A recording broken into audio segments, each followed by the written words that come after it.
Welcome to the fourth session of Reliability and Maintenance Management.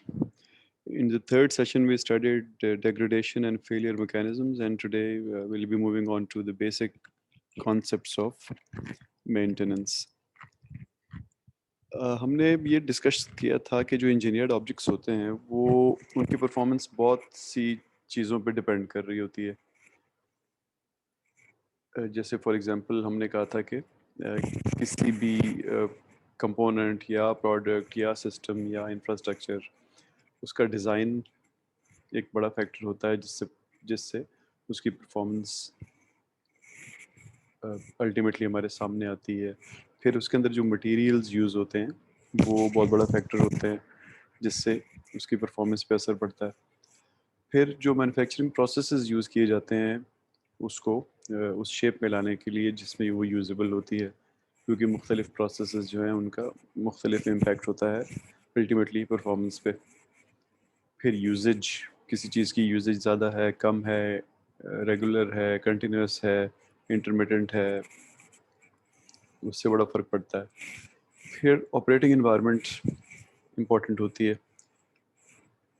Operating environment में आपके temperatures, आपकी humidity, इस तरह के फैक्टर्स सारे आ जाते हैं।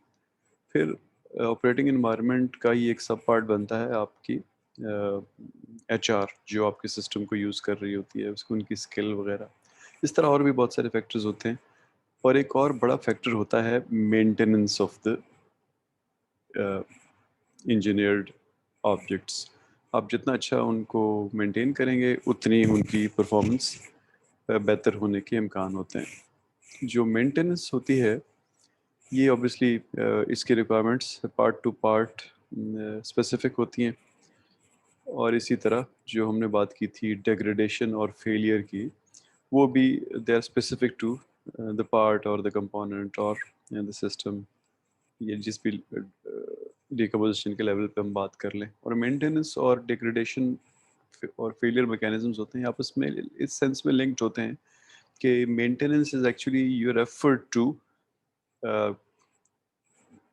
to kind of control the degradation mechanisms and the potential failures.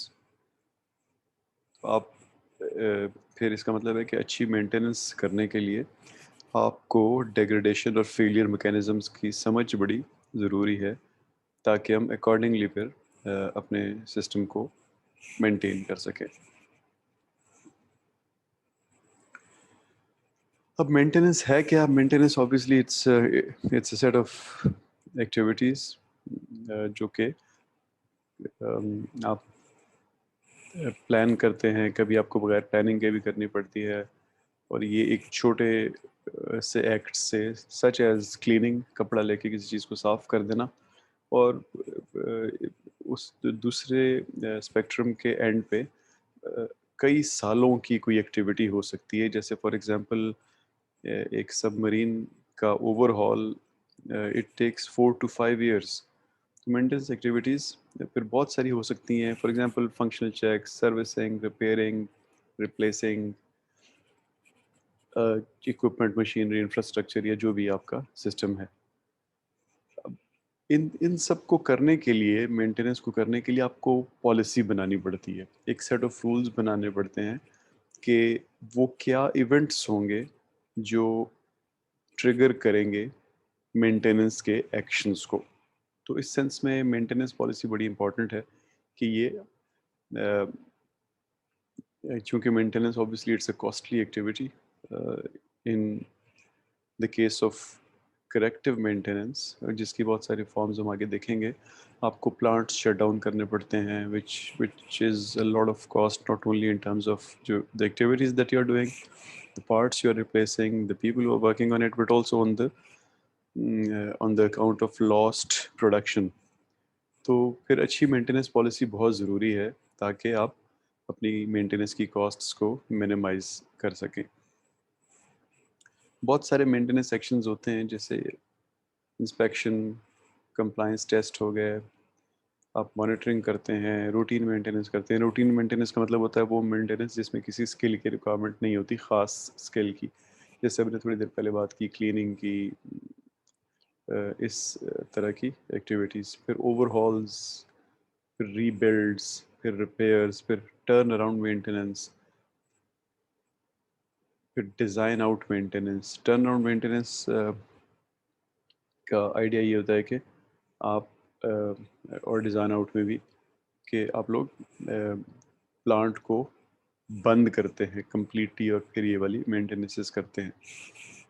अब ये मेंटेनेंस एक्शंस जो होते हैं ये किसी भी डिकम्पोजिशन लेवल पे हो सकते हैं, जो हमने पहले सेशन में और दूसरे सेशन में बात की थी कि सिस्टम्स होते हैं, उनके अंदर सब सिस्टम्स होते हैं और फिर करते करते आप कंपोनेंट लेवल तक पहुंच जाते हैं। तो ये किसी भी लेवल पे मेंटेनेंस एक्शन किया जा सकता है। तो ये जो ऊपर मेंटेनेंस एक्टिविटी एक्शंस का जिक्र किया है हमने मुख्तलिफ, इनकी अगर आप एग्जैक्ट डेफिनेशंस देखना चाहते हैं तो पेज 75 और 76 के बेंदाया बुक में आपको इनकी डेफिनेशंस मिल जाएंगी।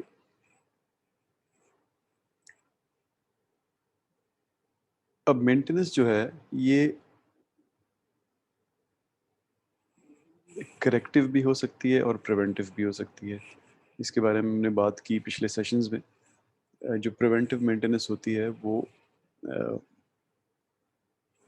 इस सेंस में कम कॉस्टली होती है कि ब्रेक डाउन नहीं हुआ होता या प्लांट या आपका सिस्टम बंद नहीं हुआ होता, आप उस वक्त वो मेंटेनेंस कर रहे होते हैं। और करेक्टिव इस सेंस में महंगी होती है कि आप फॉल्ट अकर हो चुका होता है जब आप ये मेंटेनेंस करते हैं। तो इनकी मुख्तलिफ टाइप्स हैं। जैसे फॉर एग्जांपल हम करेक्टिव को पहले देखें तो इसमें एक इमीडिएट मेंटेनेंस है, जो आप जो ही फॉल्ट अकर होता है तो आपको वो मेंटेनेंस करनी होती है। और दूसरी टाइप डेफर्ड मेंटेनेंस है, जो कि इसको आप डिले कर सकते हैं। फॉल्ट अगर हो गया लेकिन स्टिल आपका प्लांट चल रहा है और आप थोड़े अरसे बाद प्लान करते हैं कि हम इसको ये वाली करेक्टिव मेंटेनेंस करेंगे। प्रिवेंटिव में तीन टाइप्स हैं। सबसे पहले अपॉर्चुनिस्टिक मेंटेनेंस को देख लेते हैं।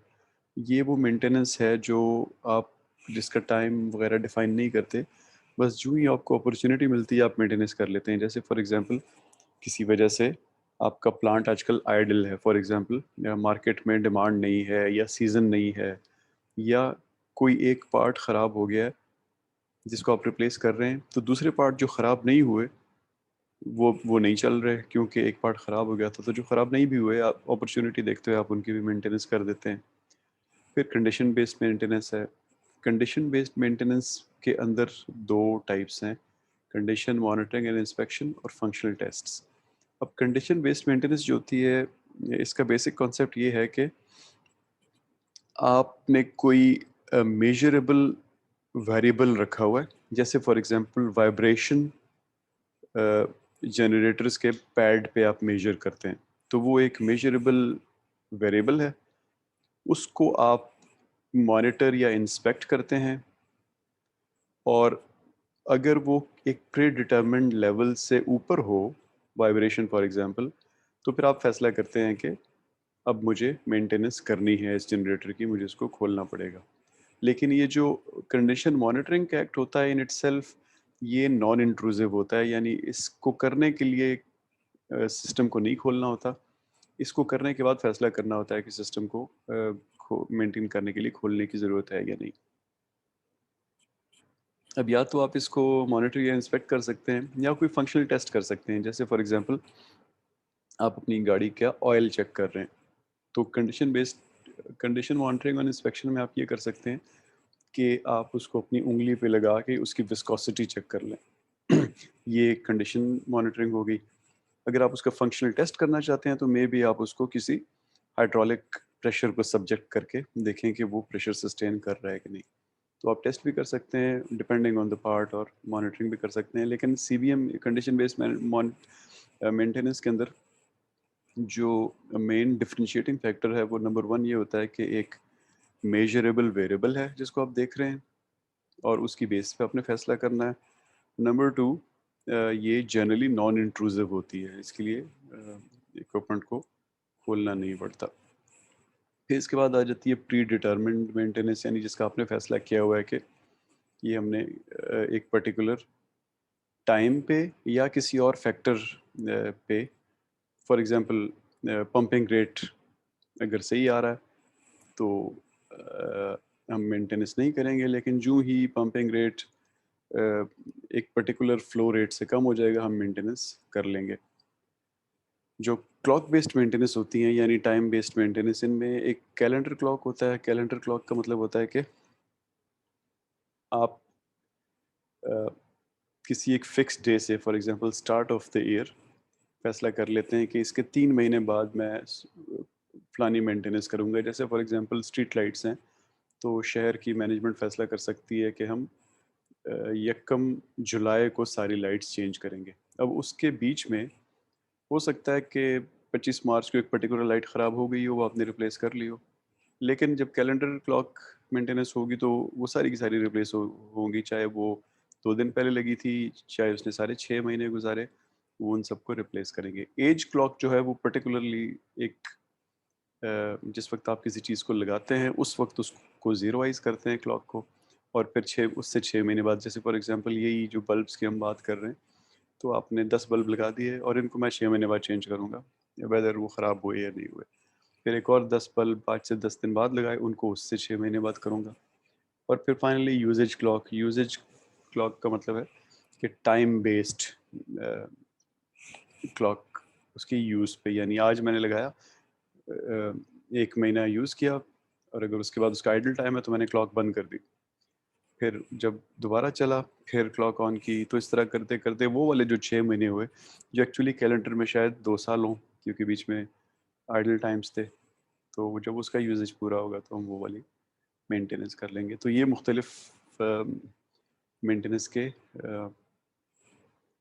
कह लें कि मॉडल्स हैं, जो आप मुख्तलिफ इक्विपमेंट को मुख्तलिफ मॉडल सूट करते हैं और आप उनके लिए इनको इस्तेमाल करते हैं, और फिर मेंटेनेंस एक्शन लेते हैं, जो कि बहुत सारे एक्शंस हो सकते हैं, जिनमें से कुछ ये स्लाइड के बॉटम पे लिखे हुए हैं। इसके अलावा भी बहुत सारे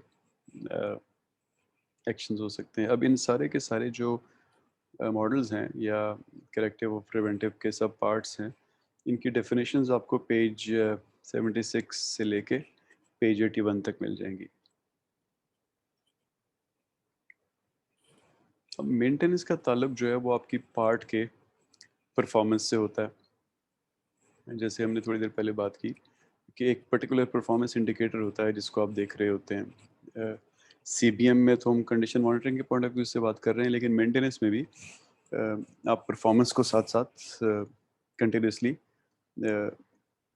देखते हैं। नहीं भी देखते तो परफॉर्मेंस का कोई इंडिकेटर वो बहरहाल डिग्रेड तो हो रहा है, चाहे आप उसको देखें या ना देखें ना।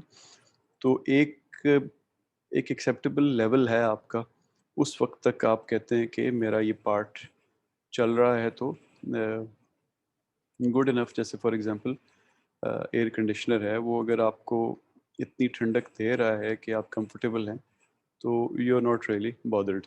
लेकिन प्रिवेंटिव मेंटेनेंस के केस में आप कोई, जैसे हमने पीछे बहुत सारी टाइप्स देखी, तो डिपेंडिंग ऑन विच मॉडल या which type of maintenance you are doing, आप किसी एक वक्त पे उसके पर्टिकुलर पार्ट को चेंज कर देंगे, और उससे क्या होगा कि वो जो परफॉर्मेंस इंडिकेटर था वो वापस ऊपर चला जाएगा, may be as good as new के करीब चला जाए, यानी बिल्कुल नई की कंडीशन के करीब चला जाए। फॉर एग्जांपल आपने अपने कंडेंसर के अंदर कैपेसिटर चेंज कर दिया, फॉर एग्जांपल आपने अपने एसी में गैस भरवा दी, एंड सो ऑन। फिर जब आप लगाएंगे, फिर ऑब्वियसली उसकी लाइफ शुरू हो जाएगी और परफॉर्मेंस इंडिकेटर आहिस्ता आहिस्ता नीचे आना शुरू होगा, यानी पार्ट्स डिग्रेड होने शुरू होंगे। आप फिर प्रिवेंटिव मेंटेनेंस कर सकते हैं। इन केस ऑफ करेक्टिव मेंटेनेंस का मतलब बाय बाय डेफिनेशन ही यही है कि वो आप उस वक्त करते हैं जब वो मिनिमम एक्सेप्टेबल जो आपको परफॉर्मेंस का लेवल है उसको जाके स्ट्राइक कर लेता है या उससे नीचे चला जाता है, यानी बेसिकली कोई ना कोई फेलियर हो जाता है या परफॉर्मेंस इस हद तक डिग्रेड हो जाती है कि आप बर्दाश्त नहीं कर सकते। तो वहाँ पे आप करेक्टिव मेंटेनेंस करते हैं। अगेन करेक्टिव मेंटेनेंस का आप देखें तो इसका वाई एक्सिस पे इसकी लेंथ प्रिवेंटिव मेंटेनेंस से ज़्यादा है, तो करेक्ट इसका मतलब है कि इट इज़ कॉस्टली, क्योंकि आपने परफॉर्मेंस को बिल्कुल लो लेवल से ऊपर लेके जाना है। तो इन दोनों में फ़र्क यही होता है कि प्रिवेंटिव को आप एक ऐसे टाइम पे करते हैं कि आपको बहुत ज़्यादा प्रोडक्शन के सेंस में भी लॉस नहीं हुआ होता, डिग्रेडेड परफॉर्मेंस के सेंस में भी लॉस नहीं हुआ होता, और कोई फेलियर भी नहीं हुआ होता।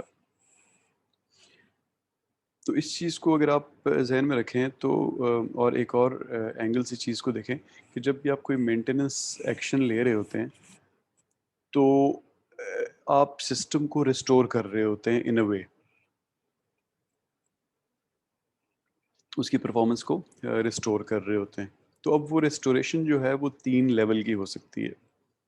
या तो आप उसको परफेक्ट रिपेयर कर दें, जिसको हम कहते हैं restore to as good as new condition, perfect repair यानी बिल्कुल नई चीज़ हो गई। या आप उसको इम्परफेक्ट मेंटेनेंस कर दें, जिसका मतलब होता है कि मेंटेनेंस से पहले की जो कंडीशन थी और एज गुड एज न्यू के दरमियान में कोई ना कोई किसी लेवल पे आप उसको ले आते हैं, इसको हम कहते हैं इम्परफेक्ट मेंटेनेंस। या आप उसको मिनिमम या मिनिमल मेंटेनेंस पे ले आते हैं, जिसमें आप मिनिमल एक्सेप्टेबल, ये जो आपके साइट पे टेक्स्ट आ रहा है प्रॉब्ली इसमें कोई एरर है, इसको मैं ठीक कर दूंगा। यानी आप उसको अ, एक मिनिमम एक्सेप्टेबल लेवल पे ले आते हैं, यानी वो चलता रहे, परफॉर्मेंस बेशक बहुत डिग्रेडेड हो। तो जो आपकी सिस्टम रिस्टोरेशन है वो 3 लेवल्स तक हो सकती है, आप आपके एक्शंस के पॉइंट ऑफ व्यू से। ऑब्वियसली इन सब की अलग अलग कॉस्ट होगी, तो जब आप मिनिमल करेंगे आपको बहुत कम खर्चा पड़ेगा। ये आप उसके उन केस में करेंगे जब आपको पता होगा कि कोई पीरियोडिक मेंटेनेंस बड़ी करीब आने वाली है, तो मुझे ज़्यादा खर्चा करने की ज़रूरत नहीं है। या ये प्लांट फेज आउट हो रहा है, मुझे ज़्यादा खर्चा करने की ज़रूरत नहीं है। ये दे मस्ट बी रीज़न कि आप मिनिमल मेंटेनेंस कर रहे हैं। और as good as new obviously आप वहाँ पे करेंगे जब आपको हाई परफॉर्मेंस स्टैंडर्ड चाहिए और आपको पता है कि मैंने काफ़ी अरसे तक इस चीज़ को दोबारा चलाना है। अब ये तो चीज़ें हो गई with respect to your actions जो आपने मेंटेनेंस के लिए लिए, और डेलिब्रेट एक्शन होते हैं आपके। कभी कभी ऐसा होता है कि मेंटेनेंस करते हुए आपसे अ, आपसे एरर्स हो जाते हैं, या मेंटेनेंस करते करते हुए कोई एक्सीडेंट हो जाता है, तो उसमें आप सिस्टम को ख़राब भी कर सकते हैं पहले से। तो उसको कहा जाता है वर्स मेंटेनेंस, यानी accidentally causes system worsening. Maintenance करते हुए सिस्टम की परफॉर्मेंस को और मज़ीद ख़राब कर दिया। और वर्स्ट मेंटेनेंस कहते हैं, ये वर्स ही की तरह होती है लेकिन ये ब्रेक डाउन्स भी इसमें इंक्लूडेड होते हैं। यानी वर्स में तो खाली परफॉर्मेंस मज़ीद डिग्रेड हुई थी, लेकिन वर्स्ट में ब्रेक डाउन भी हो जाता है। तो मेंटेनेंस सेक्शंस का सिस्टम रिस्टोरेशन से जो ताल्लुक है उनको हम 3 लेवल पे as good as new, intermediate और मिनिमल मेंटेनेंस में डिवाइड करते हैं। और in case of accidents it could be worse और वर्स्ट।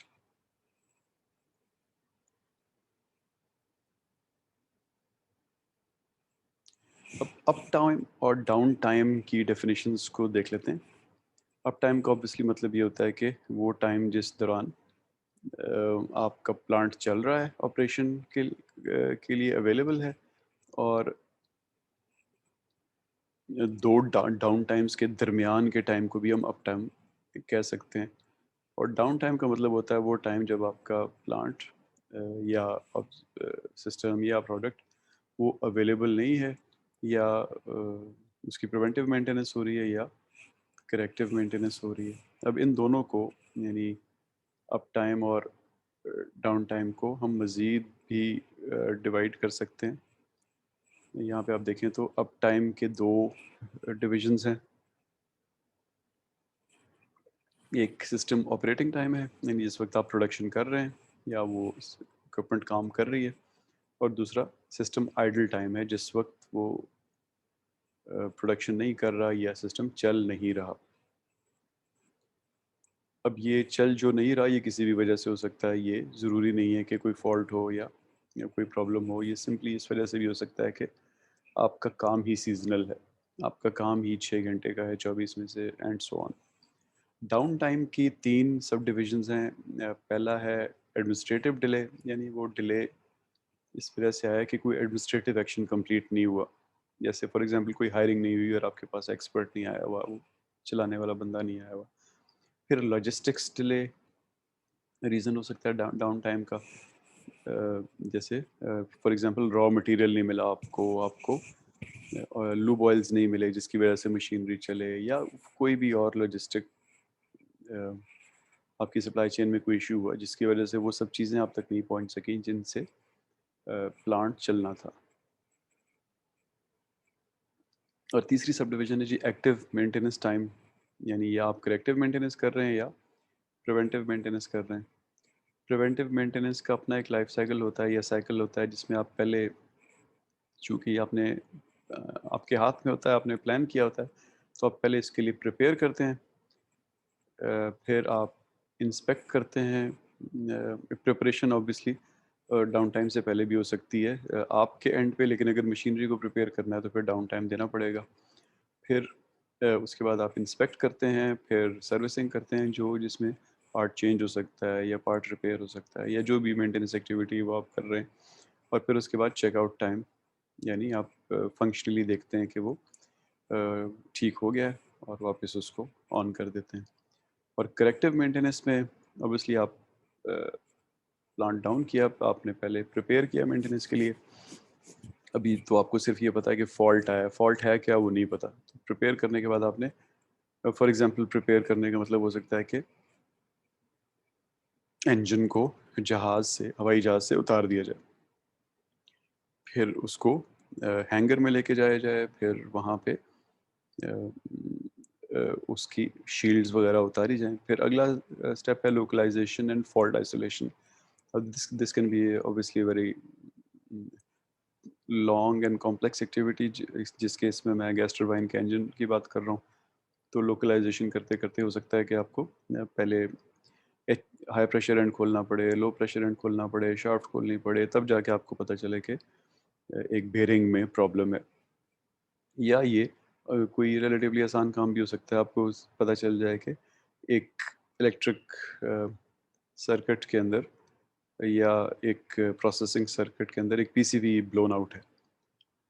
तो फिर आप डिसअसेंबली करते हैं, यानी आपको पता चल गया प्रॉब्लम किधर है, फिर आप एग्जैक्ट फिजिकली उस चीज़ तक पहुंचते हैं जो कि again it can be extremely complex in complex plants. जैसे फॉर एग्जांपल आपका स्ट्रीम जनरेशन का और स्टीम से आप कोई पावर ड्राइव कर रहे हैं वो वाला प्लांट है, तो आपको प्रॉब्ली बहुत सारी लैगिंग खोलनी पड़ेगी। उस लैगिंग को खोलने के बाद आपको पता चलेगा कि नीचे जो कंडेंसर ट्यूब्स हैं उनमें से कोई कंडेंसर ट्यूब लीक है, क्योंकि वहाँ से आपको पानी बहता हुआ नज़र आ रहा था। अब ट्यूब्स भी हज़ारों हैं, तो कौन सी लीक है, तो आपको शायद प्रेशर टेस्टिंग करनी पड़ेगी एक ट्यूब पे, और फिर उस ट्यूब तक पहुँचें जो कि एक्चुअली लीक कर रही थी, और उसको रिपेयर या रिप्लेस करें। तो या आप फिर आइटम को उधर ही ठीक कर सकते हैं। फॉर एग्जांपल ये जो लीक था ये एक कट की सूरत में था और आप उसको वहाँ पे वेल्ड या ब्रेज कर सकते हैं।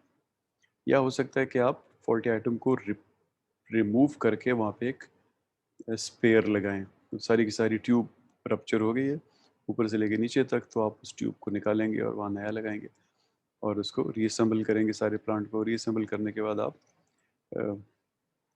एडजस्टमेंट या कैलिब्रेशन करेंगे ऊपर, जिसको हम चेकआउट टाइम कह रहे थे प्रिवेंटिव मेंटेनेंस में, और फिर कंडीशन को वेरीफाई करके चेकआउट करेंगे।